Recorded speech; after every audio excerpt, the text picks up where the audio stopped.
Hi, episode 7. This one we're going to talk about what I think stops us from becoming the best version of ourselves.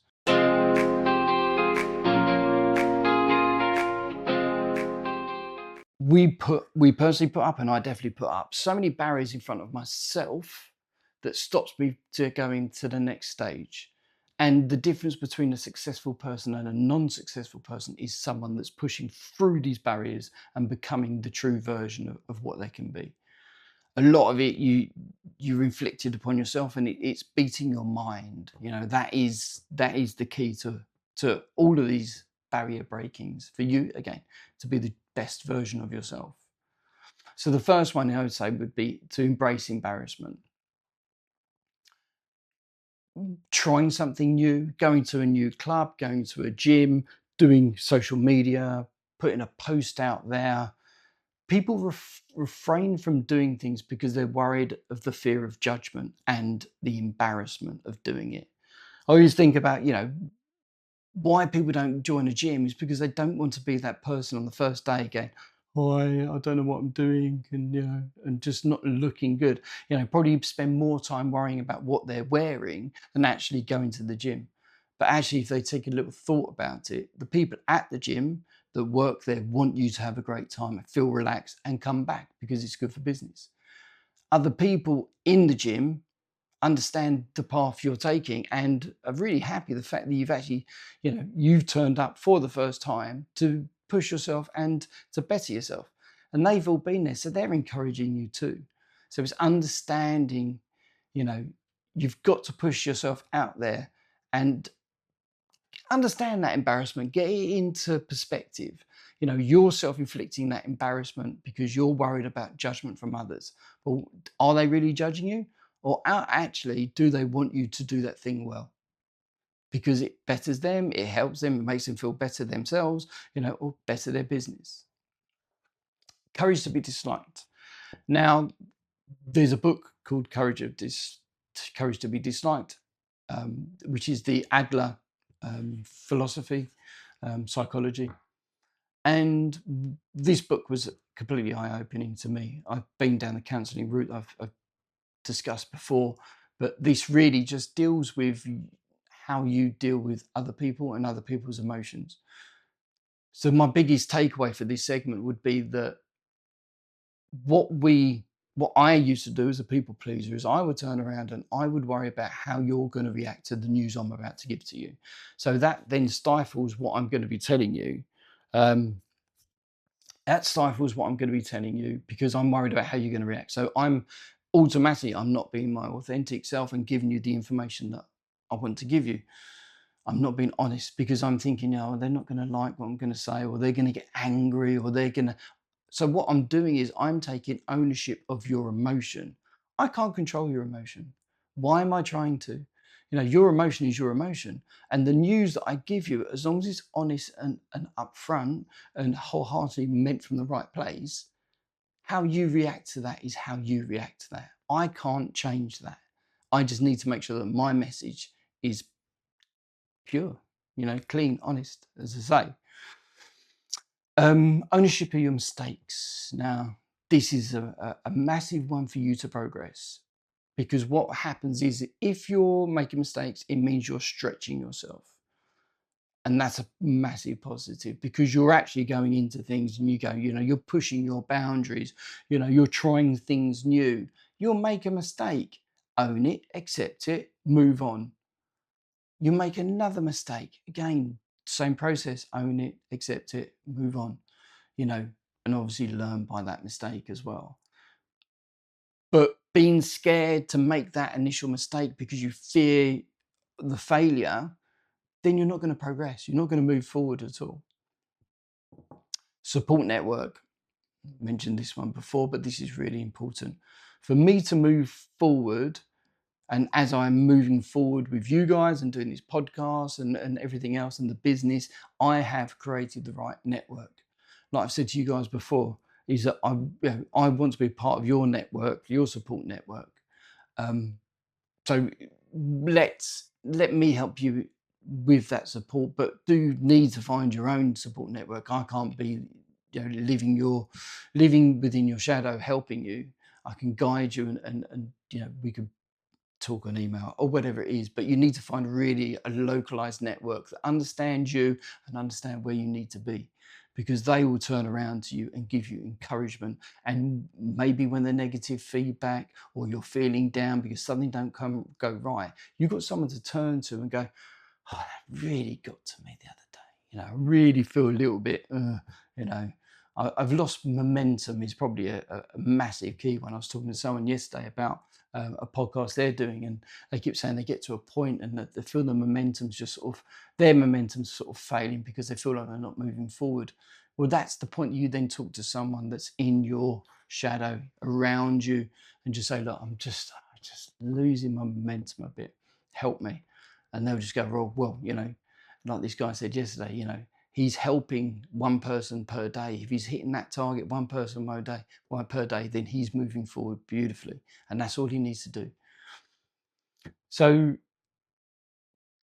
they're my first four. So it's embrace embarrassment, courage to be disliked, ownership of mistakes, and the support network. The next one, I think for me personally, is probably my biggest one. And I think I'm guessing majority of you guys probably have it the same. And again, if we understand it, we can help beat it or live with it, depending on how our take from it. And us to be successful managers and leaders, this is definitely where we need to be really understanding that element. And that is the negative voice. Now, that could be inner, as in your internal voice, or an external voice is negative. Your support network will help you with this, going back to that element. But you need to really understand potentially why they're giving you this negative feedback. I had one recently with my social media and my podcast. Someone openly mocking me, questioning why I'm doing it, should I be doing it? They're getting great amusement from it. And it really, and it's an individual that I knew. I thought, I had a good relationship, and I've helped out in the past, and I thought that it would be fine. And it brought back, like we said previously about triggers, it brought back triggers from me from my childhood. And I was like, I got angry. I didn't understand. It made me turn internal. So I sort of become a bit internal, a bit withdrawn, and just thinking, oh, maybe they're right. Yeah, maybe I'm not really meant to be doing this, and it was a really,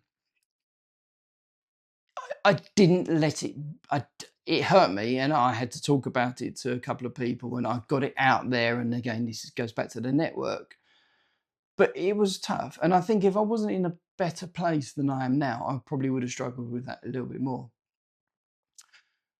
That leads me nicely on about the inner voice. Now, the inner voice is the same thing. So it's that voice. And I was telling people the other day, I found my inner voice, or I had an argument with my inner voice when I was running a 5K the other day.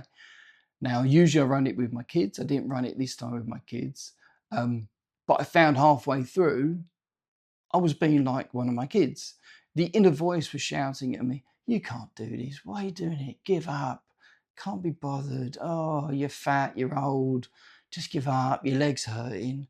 And all these little inner voices were just going in my head. Give up, give up, give up, give up, give up. And then I started making up a little mantra in my head. And I was like, I can, I do, I am. I can, I do, I am. And I was having a little combat with that inner voice within my head. And I was starting to win.